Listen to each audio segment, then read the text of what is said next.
Hey YouTube, I got one for you.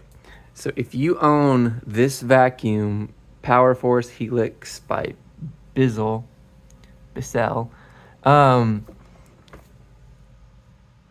you're probably here because of it not doing a very good job at vacuuming on different surfaces. This vacuum I salvaged from somebody who was throwing it away.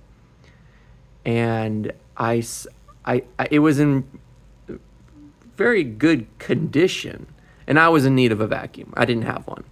New apartment. I've been using a hand-me-down vacuum that was from a sibling's first apartment, and that thing had been. I was doing everything in my power to make it work. So I took this upon investigating, and what I found was a manufacturing defect with the height adjustment setting. So this is it fixed, and you can see as I turn this, it raise and lower as it should. So the problem was it wouldn't go any lower than the highest adjustment. And so when you went to vacuum a bare floor, it just simply wouldn't pick up anything because it was so high above the ground.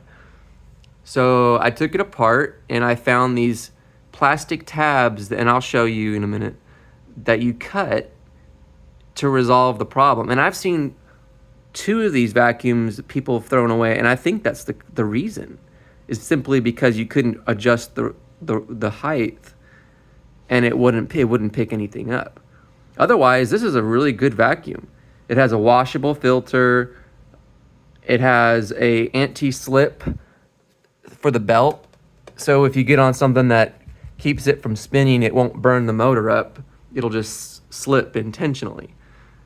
I've been using this vacuum for over a year now, and I'm getting to the point where I'm selling it, and I'm kind of shooting myself in the foot for not making a video about this earlier, because just imagine how many vacuums have been saved from the dump simply because of a manufacturing defect that no one took the time to record and put out there to help others.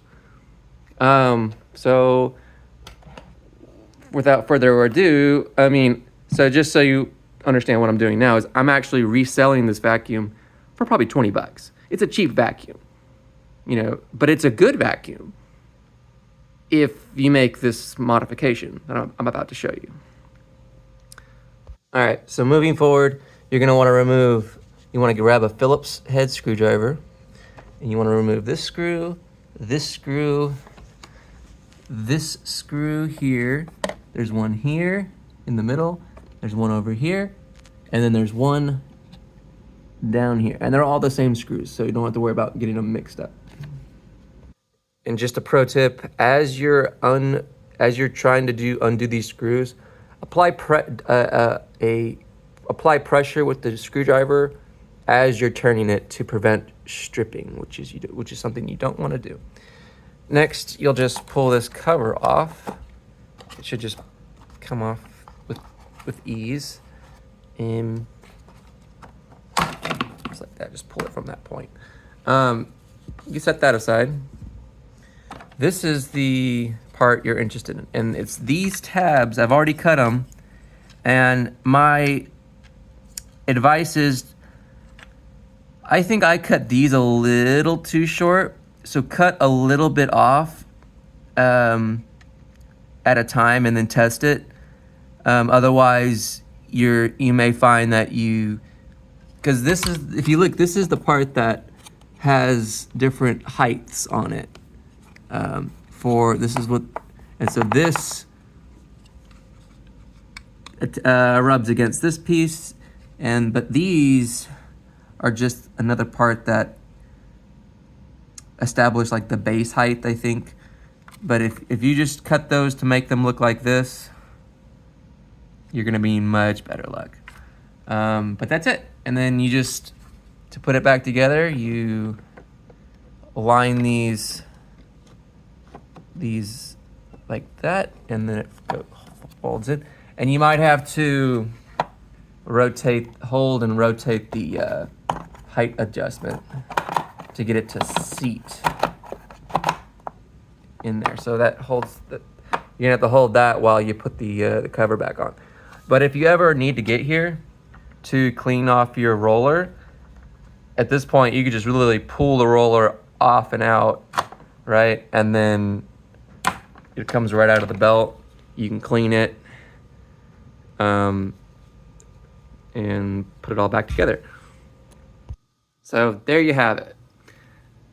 A way to save the environment and have a great first vacuum. So thanks for watching. I hope this helped those of you who have one of these.